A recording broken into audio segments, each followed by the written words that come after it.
নমস্কার বন্ধুরা, গল্প সমগ্র চ্যানেলে আজ আপনারা শুনবেন শ্রী হেমেন্দ্র কুমার রায়ের লেখা বিমল কুমারের অ্যাডভেঞ্চার গল্প মেঘদূতের মর্তে আগমন। গল্প পাঠে আমি সায়ক। গল্পটা যদি আপনাদের ভালো লাগে, অনুরোধ করব গল্প সমগ্র চ্যানেলটিকে লাইক, শেয়ার ও সাবস্ক্রাইব করতে। শুরু হচ্ছে হেমেন্দ্র কুমার রায়ের লেখা মেঘদূতের মর্তে আগমন, প্রথম পর্ব। সেদিন সকালবেলায় কমল যখন নিজের পড়বার ঘরে সবে এসে বসেছে, হঠাৎ তার চাকর ঘরে ঢুকে খবর দিলে, বাবু, একটা লোক আপনাকে এই চিঠিখানা দিয়ে গেল।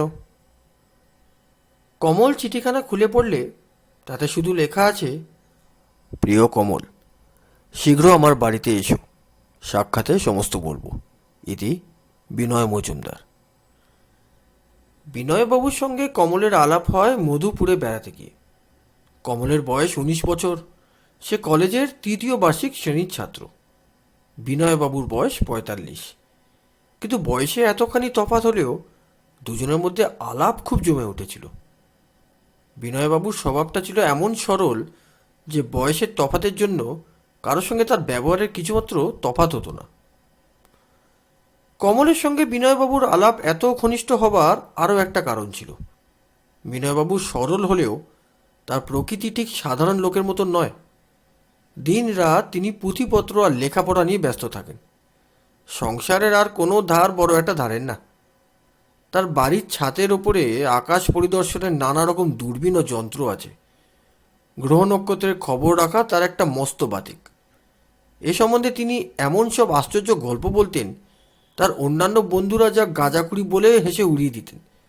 এমনকি অনেকে তাকে পাগল বলতেও ছাড়তেন না। কমল কিন্তু তার কথা খুব মন দিয়ে শুনত। কমলের মতো শ্রোতাকে পেয়ে বিনয়বাবুও ভারী খুশি হয়েছিলেন এবং এই জন্যই কমলকে তার ভারী ভালো লাগত। নিজের নতুন নতুন জ্ঞানের কথা কমলের কাছে তিনি খুলে বলতেন। কমলও তা ধ্রুব সত্য মেনে কিছুমাত্র ইতস্তত করত না। আজ সকালে বিনয়বাবুর চিঠি পেয়ে কমল বুঝল যে তিনি নিশ্চয়ই কোনো বিশেষ কথা তাকে বলতে চান। সে তখনই বাড়ি থেকে বেরিয়ে পড়ল। বিনয়বাবুর বাড়িতে গিয়ে ওপরে উঠে কমল দেখলে তিনি তার লাইব্রেরির ঘরের ভেতরে অত্যন্ত উত্তেজিতভাবে ঘুরে বেড়াচ্ছেন। বিনয়বাবু দেখতে ফর্সা এবং মাথায় মাঝারি হলেও তার দেহখানি এমন বিষম চওড়া যে দেখলেই বোঝা যায় তার গায়ে জোর আছে অত্যন্ত। তার মাথায় কাঁচা পাকা চুল, সে চুলে কখনো চিরুনি বুরুষ পড়েছে বলে সন্দেহ আছে। মুখেও কাঁচা পাকা গোপ ও লম্বা দাড়ি। কমলকে দেখেই বিনয়বাবু বললেন, এই হে ভায়া, আমি তোমার জন্যই অপেক্ষা করছি। কমল বললে, কেন বিনয়বাবু, আপনি কোনো নতুন নক্ষত্র আবিষ্কার করেছেন নাকি? বিনয়বাবু তাড়াতাড়ি মাথা নেড়ে বললেন, না হে না, তার চেয়েও গুরুতর ব্যাপার। তার চেয়েও গুরুতর ব্যাপার? তবে কি ধূমকেতু আবার পৃথিবীর দিকে তেড়ে আসছে? না, তাও নয়। তাও নয়? কিন্তু আপনার মুখ দেখে যে মনে হচ্ছে আপনি বড়ই ভয় পেয়েছেন। ভয় পাইনি, তবে চিন্তিত হয়েছি বটে। আচ্ছা, আগে এই খবরের কাগজখানা পড়ে দেখো। এই এই যে নীল পেন্সিলে দাগ দেওয়া জায়গাটা। এই বলে বিনয়বাবু কমলের হাতে একখানা বাংলা খবরের কাগজ এগিয়ে দিলেন। কাগজের একটা কলমের চারপাশে নীল পেন্সিলের মোটা দাগ টানা রয়েছে। কমল পড়তে শুরু করল। কলিকাতার অদূরবর্তী বিলাসপুর গ্রামে সম্প্রতি নানারূপ আশ্চর্য ঘটনা ঘটিতেছে। পুলিশ অনেক অনুসন্ধান করিয়াও কিছুই কিনারা করিয়া উঠিতে পারিতেছে না।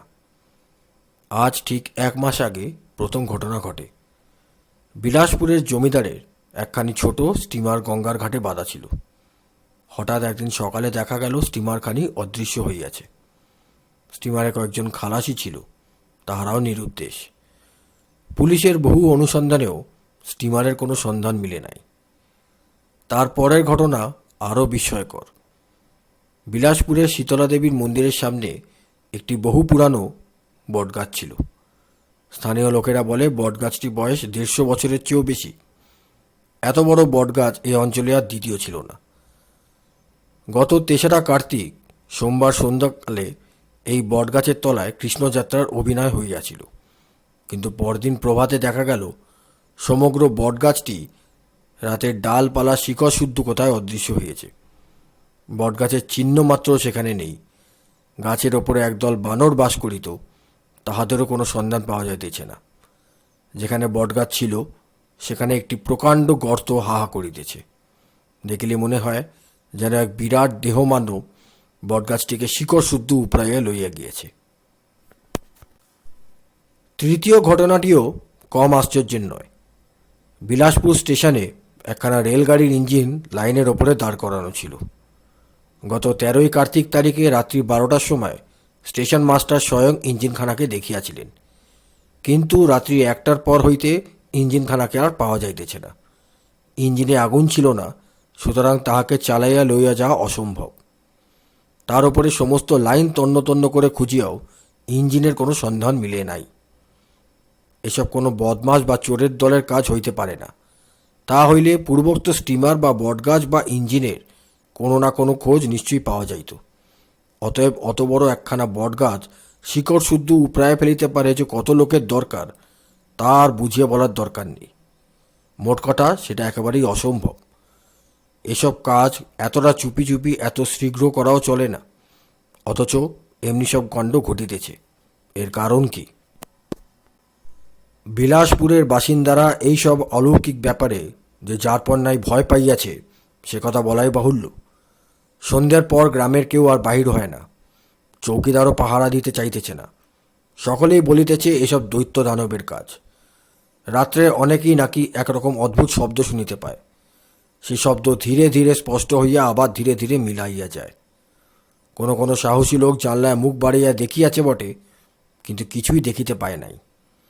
তবে তাহারা সকলেই এক আশ্চর্য কথা বলিয়াছে, শব্দটা যখন খুবই স্পষ্ট হয়ে ওঠে তখন চারিদিক নাকি বরফের মতন কনকনে ঠান্ডা বাতাস বইতে থাকে। এই শব্দ কিসের এবং এই ঠান্ডা বাতাসের গুপ্ত রহস্যই বা কী? আমরা অনেক রকম আশ্চর্য ঘটনার কথা শুনিয়াছি, কিন্তু এমন ব্যাপার আর কখনো শুনি নাই। এই ঘটনাগুলি যে অক্ষরে অক্ষরে সত্য সে বিষয়ে কিছুমাত্র সন্দেহ নাই, কারণ আমাদের নিজস্ব সংবাদদাতা স্বয়ং ঘটনাস্থলে গিয়ে সমস্ত বিষয় পরীক্ষা করিয়া আসিয়াছেন। যাহাদের বিশ্বাস হইবে না তাহারাও নিজেরা দেখিয়া আসিতে পারেন। খবরের কাগজখানা টেবিলের ওপরে রেখে কমল খানিকক্ষণ চুপ করে বসে রইল। বিনয়বাবু তার মুখের পানে তাকিয়ে বললেন, সমস্ত পড়লে তো? কমল বললে, আগে হ্যাঁ। কি বুঝলে? ঘটনাগুলো যদি সত্যি হয় তাহলে এসব ভূতের ব্যাপার বলে মানতে হবে বই কি। বিনয়বাবু ঘাড় নেড়ে বললেন, প্রথমত আমি ভূত মানি না। দ্বিতীয়ত ভূতে যে একদল খালাসি সমেত স্টিমার, ইঞ্জিন আর একদল বানর শুদ্ধ বটগাছ একেবারে বেমালুম হজম করে ফেলতে পারে, এমন গল্প কখনো গাঁজাখোরের মুখেও শোনা যায় না। কমল বললে, তবে কি এ সমস্ত আপনি মানুষের কাজ বলে মনে করেন? বিনয়বাবু বললেন, মানুষের সাধ্য নেই ঘাসের গোছার মতো 150 বছরে বটগাছ উপড়ে ফেলবে, খেলার পুতুলো মতন স্টিমার বা ইঞ্জিন তুলে নিয়ে যাবে। বিশেষ তাহলে ওই বটগাছ, স্টিমার বা ইঞ্জিনের কোনো না কোনো খোঁজ নিশ্চয়ই পাওয়া যেত। এই ইংরেজ রাজত্বে একখানা ছোট গয়না কেউ চুরি করে লুকিয়ে রাখতে পারে না, আর অত বড় বড় মালের যে কোনো পাত্তাই মিলছে না, তা কি কখনো সম্ভব? স্টিমারের খালাসিরা আর গাছের বানরগুলোই বা কোথায় যাবে? তারপর ওই শব্দ আর ঠান্ডা বাতাস, এরই বা কী হদিস? কেন শব্দ হয়, কেন ঠান্ডা বাতাস বয়ে যায়? কমল বললে, তাহলে আপনি কি মনে করেন এসব যদি ভূত বা মানুষের কাজ না হয়? বিনয়বাবু বাধা দিয়ে বললেন, কমল, ভূত কি মানুষের কথা এই সম্পর্কে একেবারে ভুলে যাও। এ এক এমন অজ্ঞাত শক্তির কাজ আমাদের পৃথিবীতে যার তুলনা নেই। সারা পৃথিবীর বৈজ্ঞানিকরা যে শক্তির সন্ধানের জন্য এতকাল ধরে চেষ্টা করছেন, আমাদের বাংলাদেশই তার প্রথম লীলা প্রকাশ পেয়েছে। কমল, তুমি জানো না আমার মনে কি আনন্দ হচ্ছে। কমল কিছুক্ষণ অবাক হয়ে চুপ করে থেকে বললে, বিনয়বাবু, আপনার কথা তো আমি কিছু বুঝতে পারছি না। আপনি কি বলতে চান? বিনয়বাবু কয় পায়ে গিয়ে জানলার ধারে গিয়ে দাঁড়ালেন। তারপর খানিকক্ষণ আকাশের দিকে তাকিয়ে হঠাৎ মুখ ফুরিয়ে বললেন, কমল, আজ বিকেলেই আমি বিলাসপুরে রওনা হব। তুমিও আমার সঙ্গে যাবে? কমল বললে, আমরা সেখানে গিয়ে কী করব? বিনয়বাবু বললেন, ভয় পেও না। ভয় পেলে মানুষ নিজের মনুষ্যত্বের মর্যাদা রাখতে পারে না। বিলাসপুরে যেসব ঘটনা ঘটছে তা এক আশ্চর্য আবিষ্কারের সূচনা মাত্র। শীঘ্রই এর চেয়ে বড় বড় ঘটনা ঘটবে, আর তা ঘটার আগেই আমি ঘটনাক্ষেত্রে হাজির থাকতে চাই। কমল বললে, বিনয়বাবু, আমি ভয় পাইনি। আমি খালি বলতে চাই যে পুলিশ যেখানে বিফল হয়েছে, আমরা সেখানে গিয়ে কী করব? বিনয়বাবু বললেন, পুলিশ তো বিফল হবেই। এই রহস্যের কিনারা করবার সাধ্য তো পুলিশের নেই। বাংলাদেশে এখন একমাত্র আমি এ ব্যাপারে গুপ্ত কথা জানি। আমার এতদিনের আলোচনা কি ব্যর্থ হতে পারে? এখন আমার প্রশ্নের জবাব দাও। আমার সঙ্গে আজ কি তুমি বিলাসপুরে যাবে? কমল বললে, হ্যাঁ, যাব। বিনয়বাবু আর কমল যখন বিলাসপুরে গিয়ে হাজির হলেন তখন বিকেলবেলা।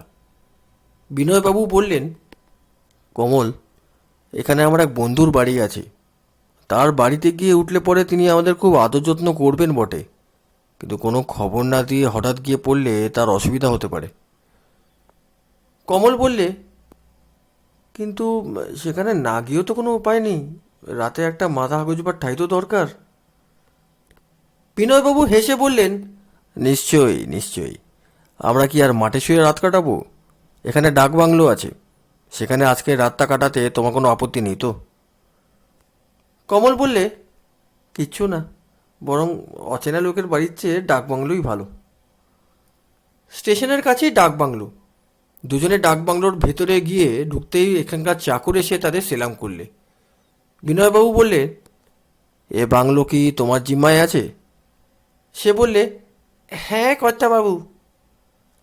তোমার নাম কি? আগে অচিমূর্তি। দেখো অচিমূর্তি, আজ আমরা এখানে থাকবো।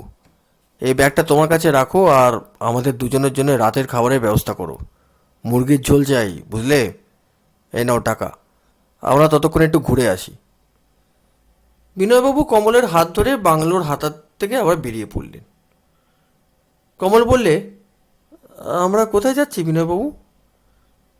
বিনয়বাবু বললেন, শীতলার মন্দিরে।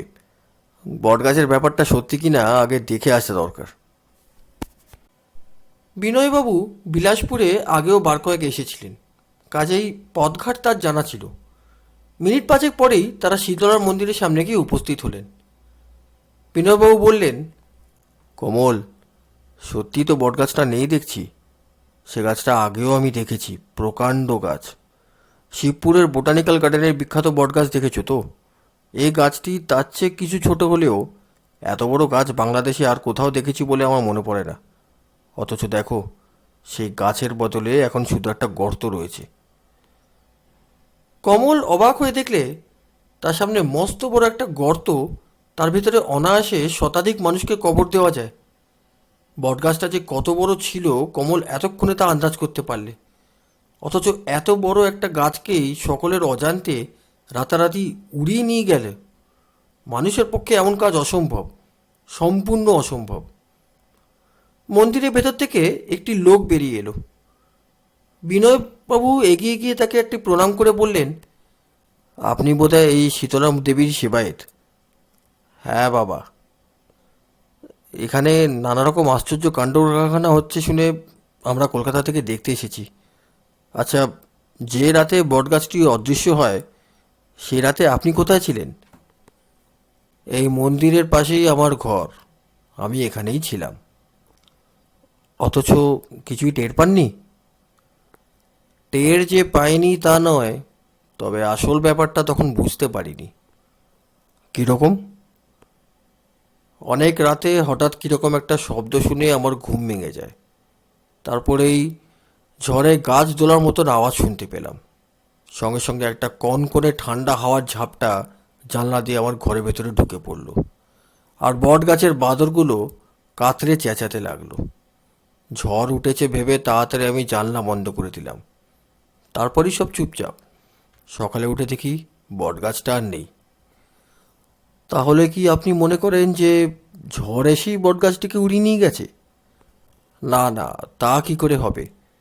এত বড় বটগাছ উড়িয়ে নিয়ে যাবে এমন প্রচণ্ড ঝড় উঠলে গায়ের ভেতরে নিশ্চয়ই আরও অনেক গাছপালা তছনছ হতো, অনেক ঘর বাড়ি পড়ে যেত।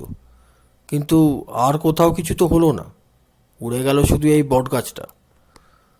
তাহলে আপনি বলতে চান যে... লোকটি বাধাতেই বললে, আমি আর কিছু বলতে চাই না বাবা, এসব কথা নিয়ে নাড়াচাড়া করতেও আমার ভয় হয়। বলতে বলতে সে আবার মন্দিরের ভেতরে অদৃশ্য হয়ে গেল। বিনয়বাবু ফিরে বললেন, চলো কমল, আমরা একবার গায়ের ভেতরটা ঘুরে আসি। দুজনে আবার অগ্রসর হলেন। বিলাসপুর গ্রামখানি বেশ বড়, তাকে শহর বললেও চলে। পথে পথে ঘুরে নানা লোককে নানা কথা জিজ্ঞাসা করেও বিনয়বাবু আর কোনো নতুন তথ্য আবিষ্কার করতে পারলেন না। তবে এটুকু বেশ বোঝা গেল, খবরের কাগজের কোনো কথাই মিথ্যে নয়। সন্ধ্যের মুখে তারা যখন আবার ডাক বাংলোর দিকে ফিরলেন, তখন বিনয়বাবু লক্ষ্য করলেন যে গ্রামখানি এর মধ্যেই স্তব্ধ হয়ে পড়েছে। পথে আর কোনো মানুষ নেই, অধিকাংশ ঘরবাড়ির জানলা দরজা বন্ধ।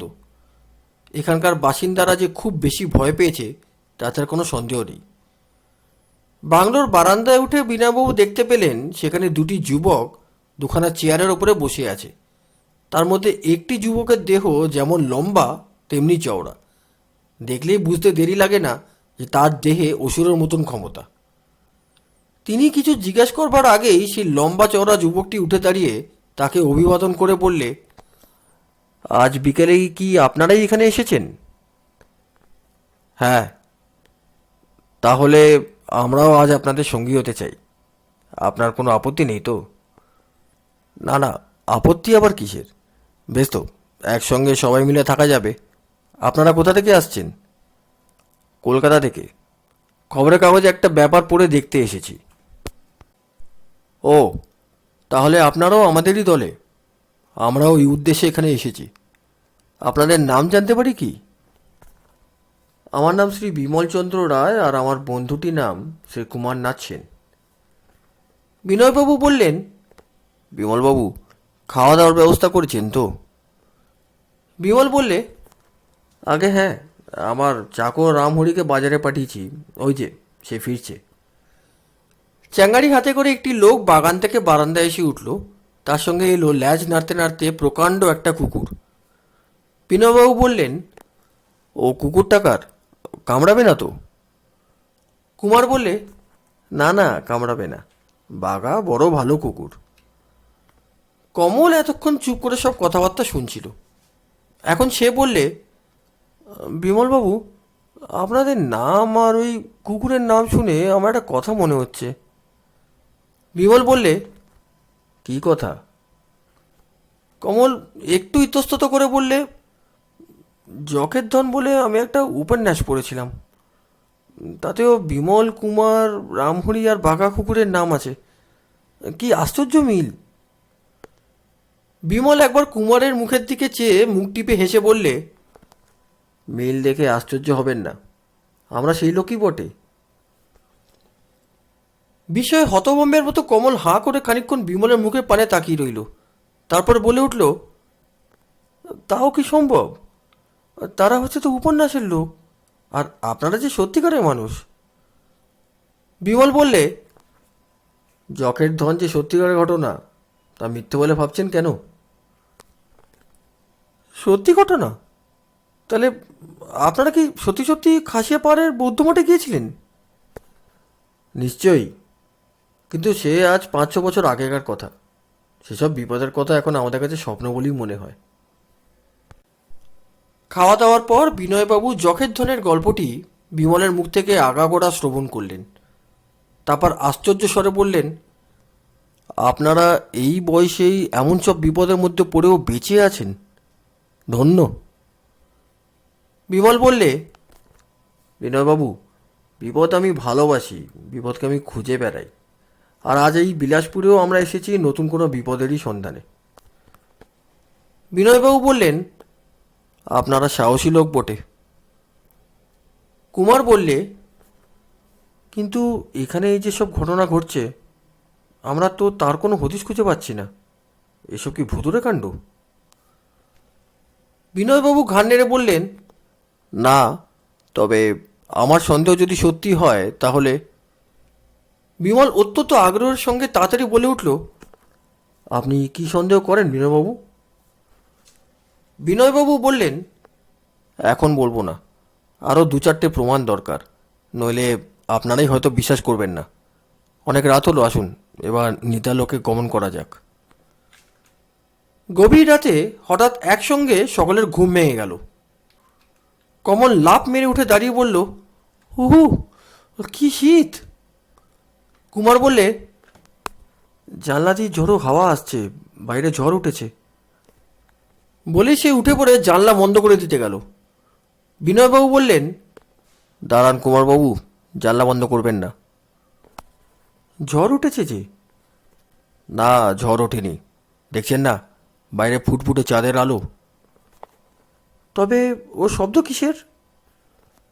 সকলে কান পেতে শুনলে বাইরে থেকে একটা অদ্ভুত রকম শব্দ আসছে, যেন কারা লক্ষ লক্ষ পেন্সিল ঘর্ষণ করছে।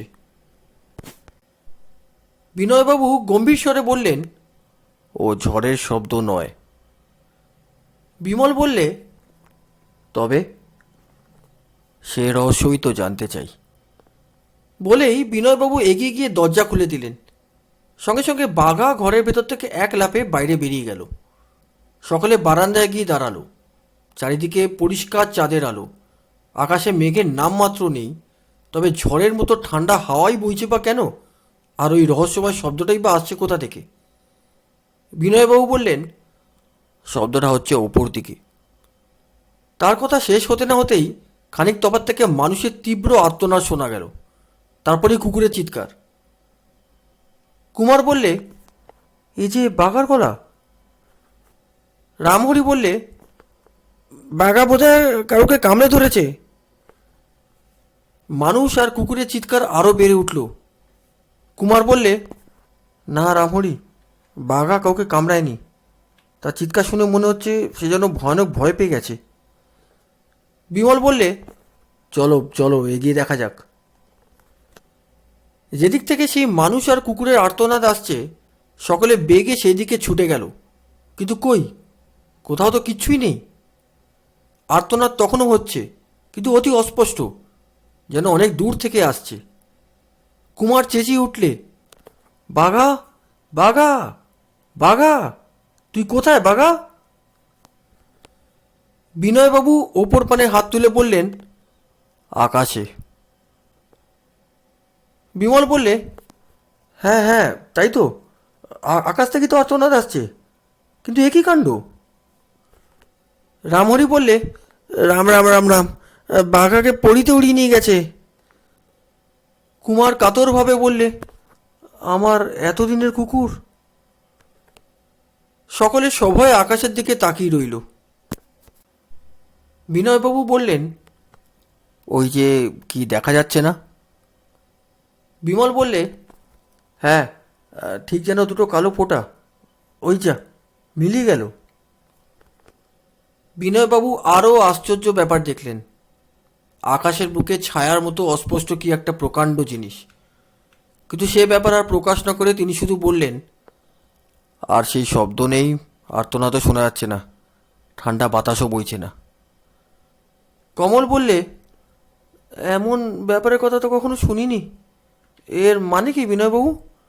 আপনি কি এখনও বলতে চান এসব ভৌতিক কাণ্ড নয়? বিনয়বাবু কোনো জবাব দিলেন না। ঘাড় হেট করে কি যেন ভাবতে লাগলেন। খানিকক্ষণ পরে পথের পাশে তাকিয়ে সচমকে তিনি বললেন, ও কি? সকলেই সেদিকে তাকালে, কিন্তু কিছুই দেখতে পেলে না। পথের পাশে খালি পুকুর রয়েছে, কিন্তু তার জল প্রায় সমস্ত শুকিয়ে গেছে। বিনয়বাবুকে তখনও বিস্ফারিত চোখে সেদিকে তাকিয়ে থাকতে দেখে বিমল জিজ্ঞাসা করলে, আপনি কি দেখছেন বিনয়বাবু? বিনয়বাবু বললেন, ওই পুকুরটা। বিমল কিছুই বুঝতে না পেরে বললে, হ্যাঁ, পুকুরে জল নেই, তাতে কি হয়েছে? কিন্তু আজ বিকেলে আমি সচক্ষে দেখেছি পুকুরটায় কানায় কানায় জল টলমল করছে। আপনি ভুল দেখেছেন। না, আমি ঠিক দেখেছি। তাহলে এর মধ্যে এক পুকুর জল কোথায় গেল? ওই আকাশে। এই উত্তরে সকলেই স্তম্ভিত হয়ে গেল। বিমল বললে, এক পুকুর জল আকাশে উড়ে গেছে? না না, এটা একেবারেই অসম্ভব। বিনয়বাবু গম্ভীরভাবে বললেন, কাল সকালে আমি সব কথা খুলে বলবো, তখন আপনারা বুঝতে পারবেন এর মধ্যে কিছুই অসম্ভব নেই। এখন ডাকবাংলোয় ফিরে যাওয়া যাক। কুমার মলিন মুখে বললে, কিন্তু আমার বাঘা? বিনয়বাবু বললেন, সে আর ফিরবে না। শুধু বাঘা নয়, আমরা মানুষের আর্তনাদও শুনেছি। একজন মানুষও নিশ্চয়ই বাঘার সঙ্গী হয়েছে। বিনয়বাবুর কথাই সত্যি। পরদিন শোনা গেল বিলাসপুরের একজন রাতের চৌকিদারের কোনো সন্ধান পাওয়া যাচ্ছে না। বিমল বললে, দেখুন বিনয়বাবু, আপনি আমাদের চেয়ে বয়সে ঢের বড়, কাজে এবার থেকে তুমি বলেই ডাকবেন। বিনয়বাবু হেসে বললেন, আচ্ছা বিমল, তাই হবে। বিমল বললে, তাহলে এইবারে এখানকার আশ্চর্য ব্যাপারে গুপ্ত কথা আমাদের কাছে আপনি খুলে বলুন। বিনয়বাবু খানিকক্ষণ চুপ করে বসে রইলেন। তারপর ধীরে ধীরে বললেন, দেখো, আমি যা বলবো তা শুনলে তোমরা বিশ্বাস করবে কিনা আমি জানি না, কিন্তু বিশ্বাস করো আর নাই করো, এটুকু নিশ্চয় জেনো যে আমি একটিও মন করা বাজে কথা বলবো না। কারণ আমার প্রত্যেকটি কথাই বিজ্ঞানের মতে সত্য বলে প্রমাণ করা শক্ত হবে না। এমনকি ইউরোপ আমেরিকার বড় বড় পণ্ডিত আর বৈজ্ঞানিকরা এই বিষয় নিয়ে এখন যথেষ্ট মাথা ঘামাচ্ছেন। আমিও এই বিষয় নিয়ে আজ অনেক বছর ধরে আলোচনা করে আসছি।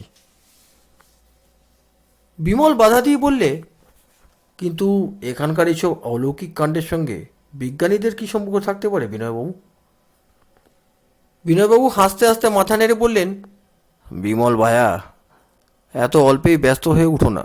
আগে মন দিয়ে আমার কথাটা শোনো। তোমরা জানো তো সোম, মঙ্গল, বুধ প্রভৃতি অনেক গ্রহ আছে? আগে হ্যাঁ, আর এও জানি যে আমাদের পৃথিবীও একটি গ্রহ। পৃথিবীর সবচেয়ে কাছে যে গ্রহ আছে তার নাম মঙ্গল বা মার্স। হুম। ইউরোপ আমেরিকার বড় বড় মান মন্দিরে আজকাল এমন সব প্রকাণ্ড দূরবীন ব্যবহার করা হয় যে ওইসব গ্রহ উপগ্রহ হাজার হাজার মাইল দূরে থাকলেও আমাদের চোখের সামনে অনেকটাই স্পষ্ট হয়ে ওঠে। পণ্ডিতেরা অনেক আলোচনার পর এই সিদ্ধান্তে উপনীত হয়েছেন যে অন্তত কোনো কোনো গ্রহে পৃথিবীর মতো জীব বাস করে। এই সিদ্ধান্তের কারণও আছে। মঙ্গল গ্রহ পৃথিবীর সবচেয়ে কাছে বলে দূরবীন দিয়ে তার ভেতরটাই বেশি করে দেখবার সুবিধা রয়েছে। পণ্ডিতেরা দেখেছেন যে মঙ্গল গ্রহের ভেতরটা প্রায় মরুভূমির মতো। হয়তো প্রচণ্ড শীতের প্রকোপে আর জলাভাবে সেখানে উদ্ভিদ জন্মানো প্রায় অসম্ভব। কিন্তু এই সঙ্গে আরও একটি আশ্চর্য ব্যাপার দেখা গেছে।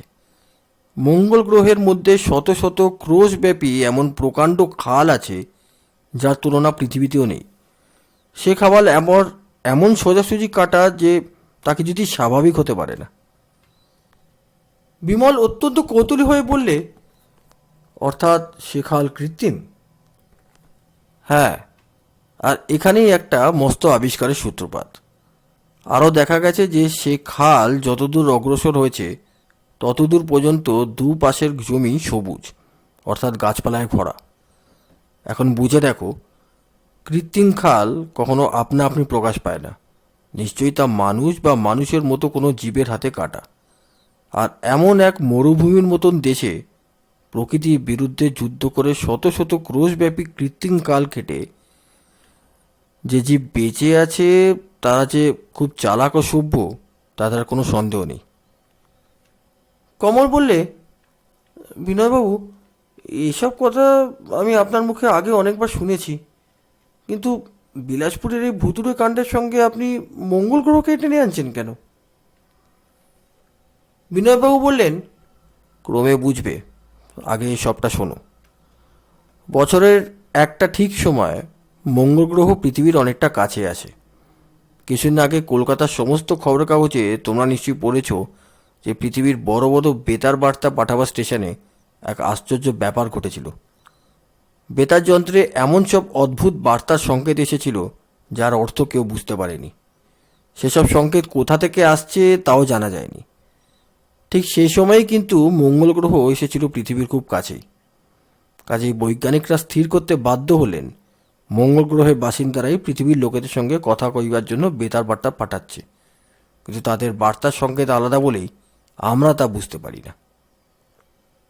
বিমল বললে, আগে হ্যাঁ, আমার মনে পড়ছে বটে। কিছুদিন আগে এমনি একটা ব্যাপার নিয়ে খবরের কাগজে মহা আন্দোলন চলেছিল। তাহলে সংবাদপত্রে আরও একটা খবর তোমরা নিশ্চয়ই পড়েছ। আমেরিকার এক সাহসী বৈজ্ঞানিক রকেটে চড়ে মঙ্গল গ্রহে যাত্রা করবার জন্য প্রস্তুত হচ্ছেন। কুমার আশ্চর্য স্বরে বললে, রকেটে চড়ে? হ্যাঁ, কিন্তু এ তোমাদের সাধারণ বাজিওয়ালার হাতে তৈরি ছেলে খেলার রকেট নয়, তার চেয়ে হাজার হাজার গুণ বড়।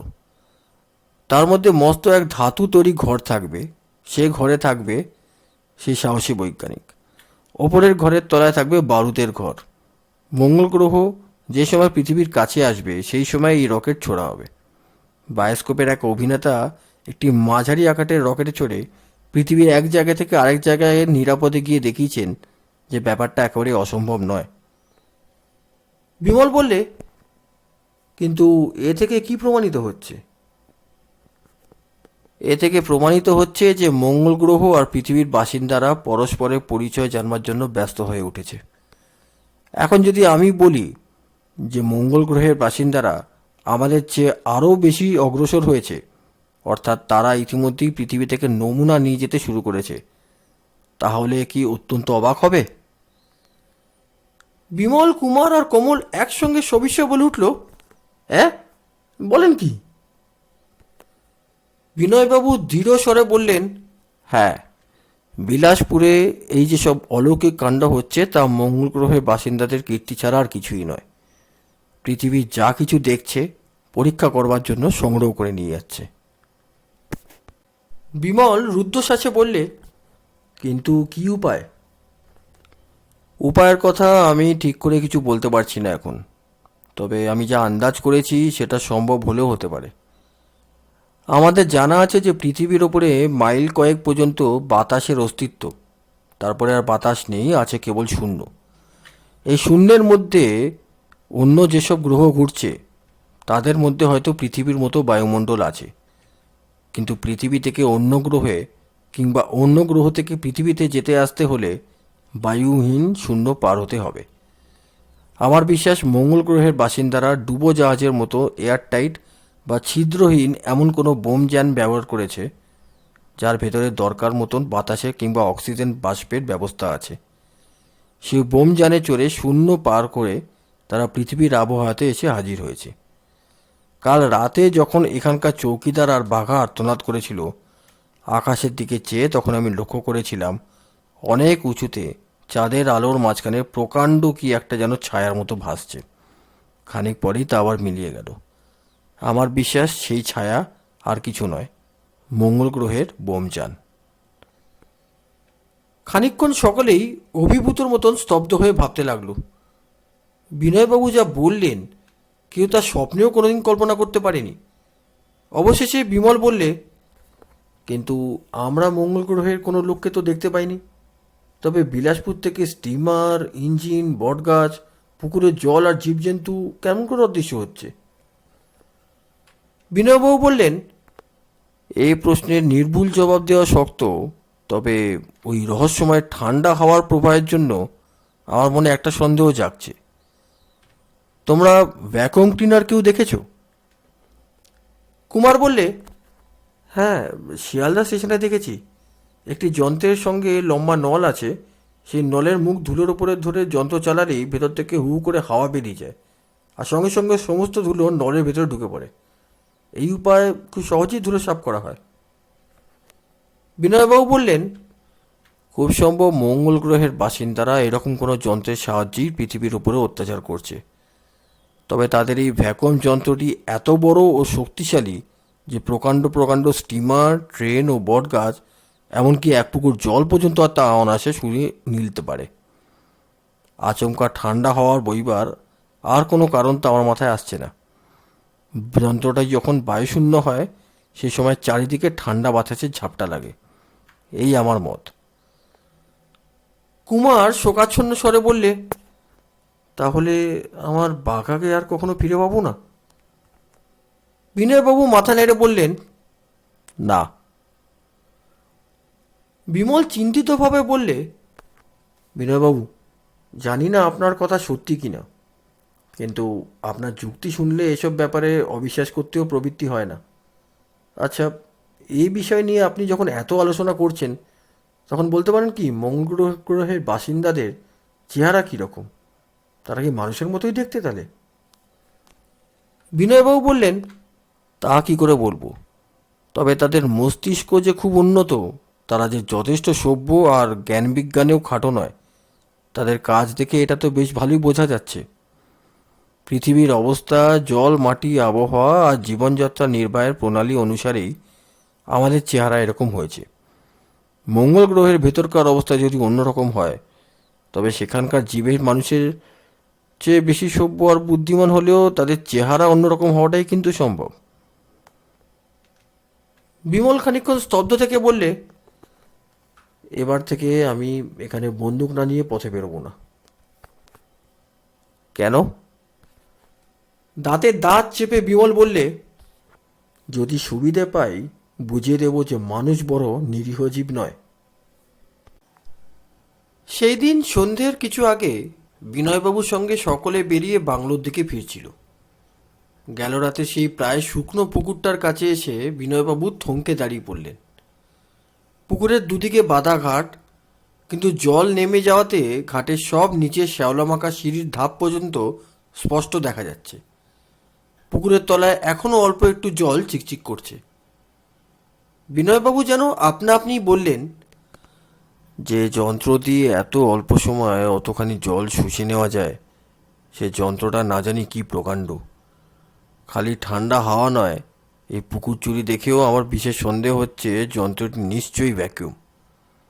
বিশেষত মঙ্গল গ্রহের বাসিন্দারা যে এয়ার টাইট বোম যেমন করে এসছে, তার আকারও নিশ্চয়ই সামান্য নয়।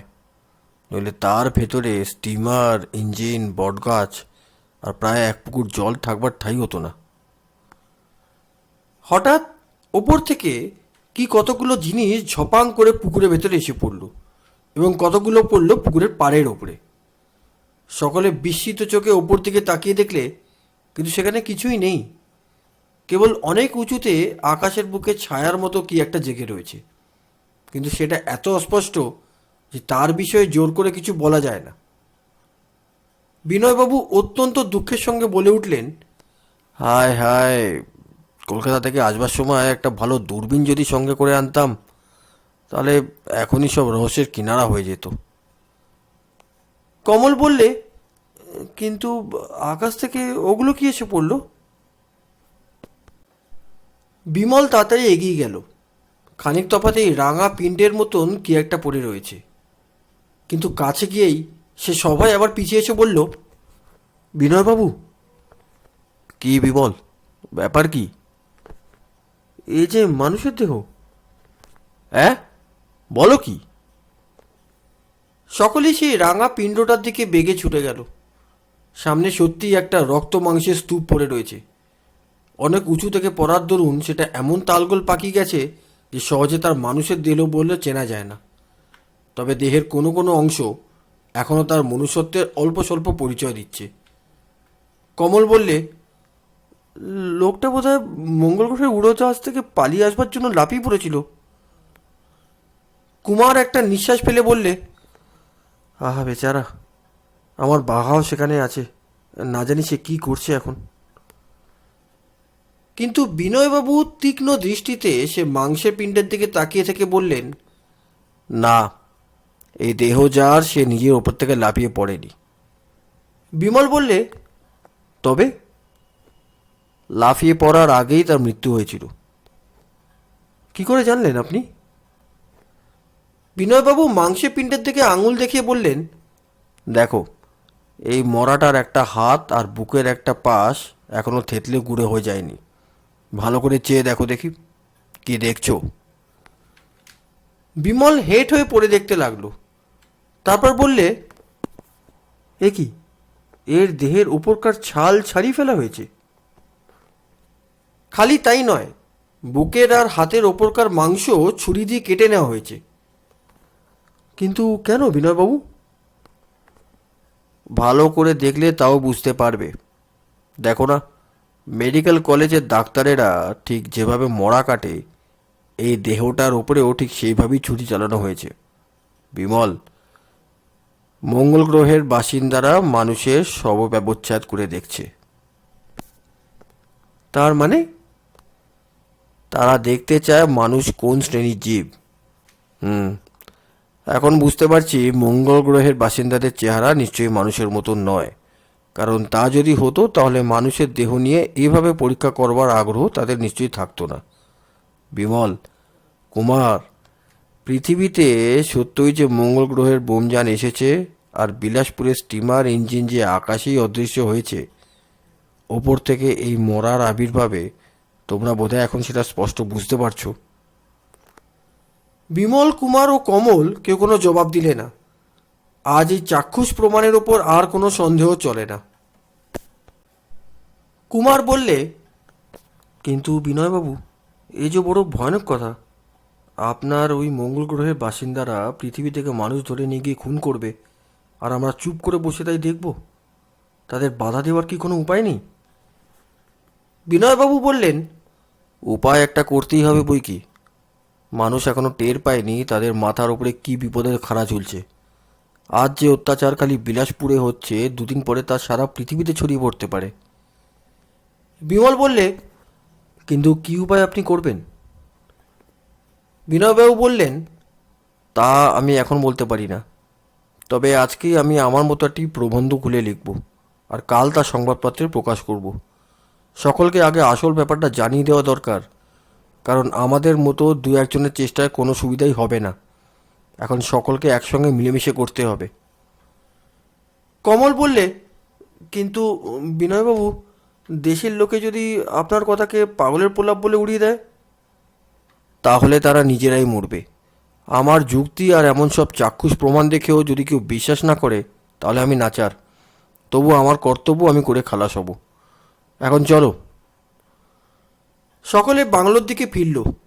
যেতে যেতে মুখ তুলে বিমল দেখলে আকাশের গায়ে সেই অদ্ভুত ছায়াটা এখনও জেগে আছে, তবে আরও ছোট আর আরও অস্পষ্ট।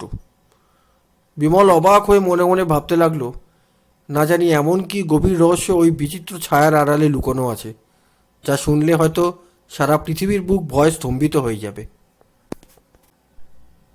পরের দিনে সকালের খবরের কাগজ আসামাত্র বিমল তাড়াতাড়ি সেখানে নিয়ে পড়তে বসল, কারণ আজকেই বিনয়বাবুর প্রবন্ধটা প্রকাশ হওয়ার কথা।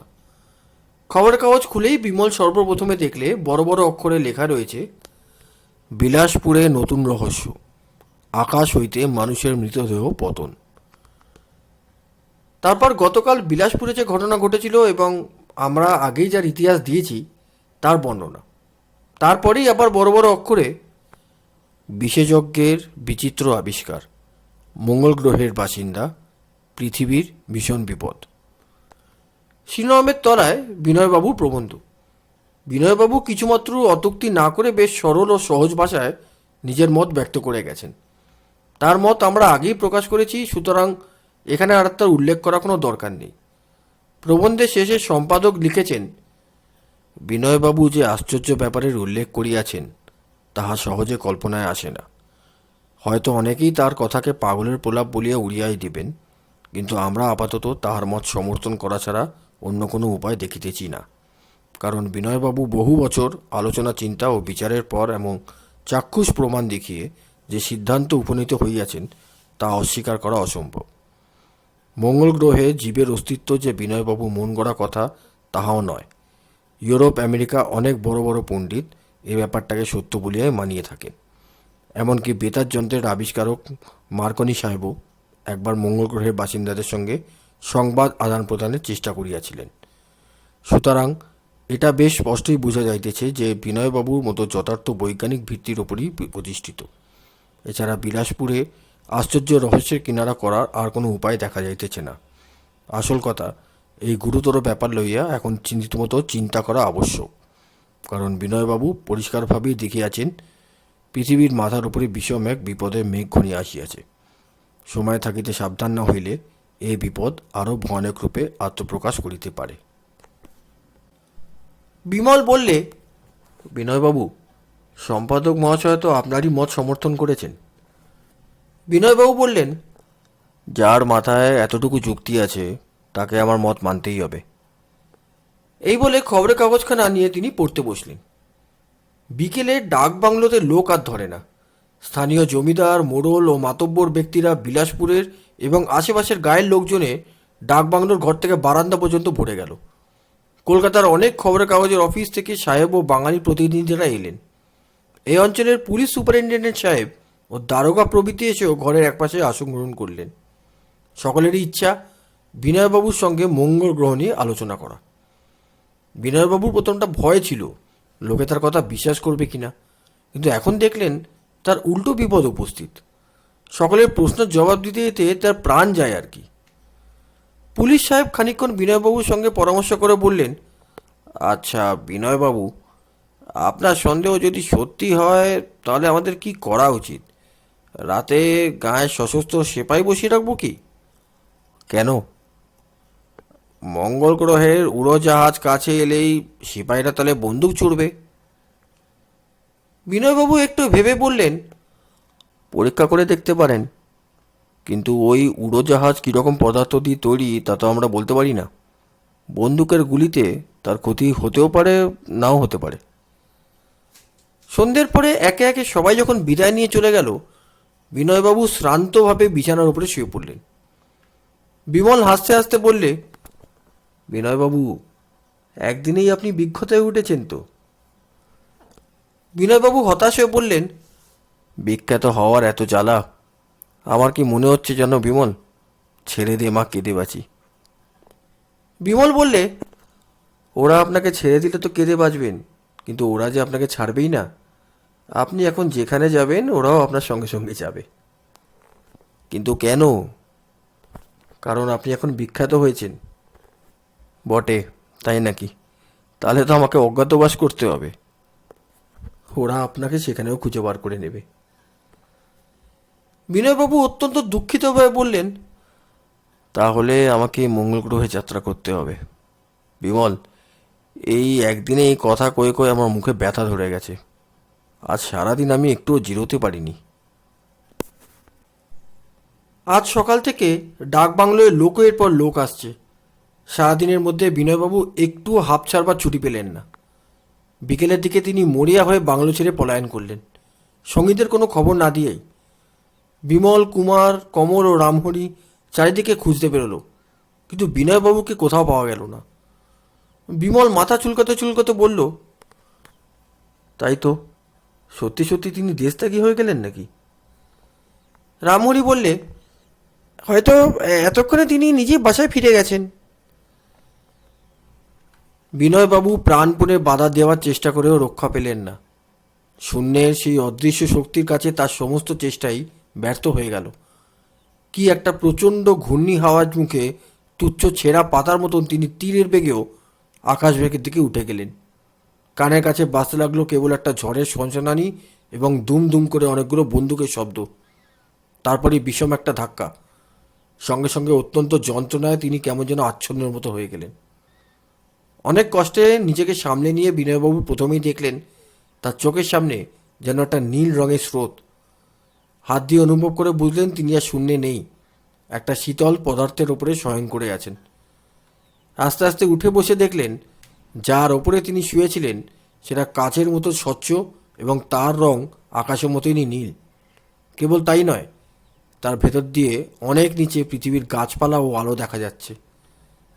অত্যন্ত কৌতূহলী হয়ে বিনয়বাবু ভালো করে গৃহতলটা পরীক্ষা করতে লাগলেন। তিনি বুঝলেন তা নীল রঙের কাচের মতন এমন কোনো স্বচ্ছ পদার্থ দিয়ে তৈরি, পৃথিবীতে যা পাওয়া যায় না। বিনয়বাবু এটা বুঝতেও দেরি হলো না। মঙ্গল গ্রহের উড়োজাহাজের সমস্তটাই ঠিক এই এক পদার্থের দ্বারা প্রস্তুত। মেঝের ওপরে বার কয়েক সজোরে করাঘাত করে তিনি আরও বুঝলেন যে জিনিস এটা তৈরি তা স্বচ্ছ ও পাতলা হলেও রীতিমতো কঠিন ও হালকা। তারপরে বিনয়বাবুর মনে পড়ল তার সঙ্গীতের কথা। সঙ্গে সঙ্গে তিনি শুনতে পেলেন, বিমল অত্যন্ত বিহুল স্বরে ডাকছে, বিনয়বাবু, বিনয়বাবু। বিনয়বাবু চেয়ে দেখলেন, খানিক তফাতেই বিমল দু হাতে ভর দিয়ে বসে আছে। আরও খানিক তফাতে রামহরি উপুড় হয়ে পড়ে আছে। তার কাছে কমল ফ্যালফ্যাল করে চারিদিক তাকিয়ে দেখছে, এবং আরও একটু দূরে দু হাঁটুর ভেতরে মুখ ঢেকে বসে আছে কুমার। দলের সবাইকে একত্রে অক্ষত দেহে দেখতে পেয়ে এত বিপদের মধ্যেও বিনয়বাবু মনটা খুশি হয়ে উঠল। বিমল আবার ডাকলে, বিনয়বাবু। বিনয়বাবু তাড়াতাড়ি তার কাছে গিয়ে বললেন, কি ভাই বিমল, কি বলছো? এসব আমরা কোথায় এলাম? বুঝতে পারছো না? মঙ্গল গ্রহের উড়োজাহাজে। তাহলে আপনার সন্দেহ সত্যি? বলেই বিমল বিস্ফীত চোখে চারিদিকে তাকিয়ে লাগতে লাগলো। বিনয়বাবু বললেন, বিমল, এই উড়োজাহাজ কি আশ্চর্য জিনিস দিয়ে তৈরি সেটা কিন্তু এখনও ধরতে পারছি না। এই জিনিসটা নীল রঙা কাচের মতো, অথচ কাচ নয়। ওপরে চেয়ে দেখো, দেওয়ালের ভেতর দিয়ে চাঁদ দেখা যাচ্ছে। বিমল বললে, কিন্তু এ উড়োজাহাজ চালাচ্ছে কারা? এখনও তাদের কারো দেখাই পাইনি। বিমল, মনে আছে তো আমি বলেছিলাম যে যে কোনো ভ্যাকুয়াম যন্ত্র দিয়ে এই উড়োজাহাজ পৃথিবী থেকে নমুনা সংগ্রহ করছে? ওই দেখো। বিমল হেঁট হয়ে স্বচ্ছ গৃহতলের ভেতর দিয়ে দেখলে তাদের কাছ থেকে অনেক তফাতে একটা বিরাট ঘন্টার মতন জিনিস নিচের দিকে নেমে গেছে।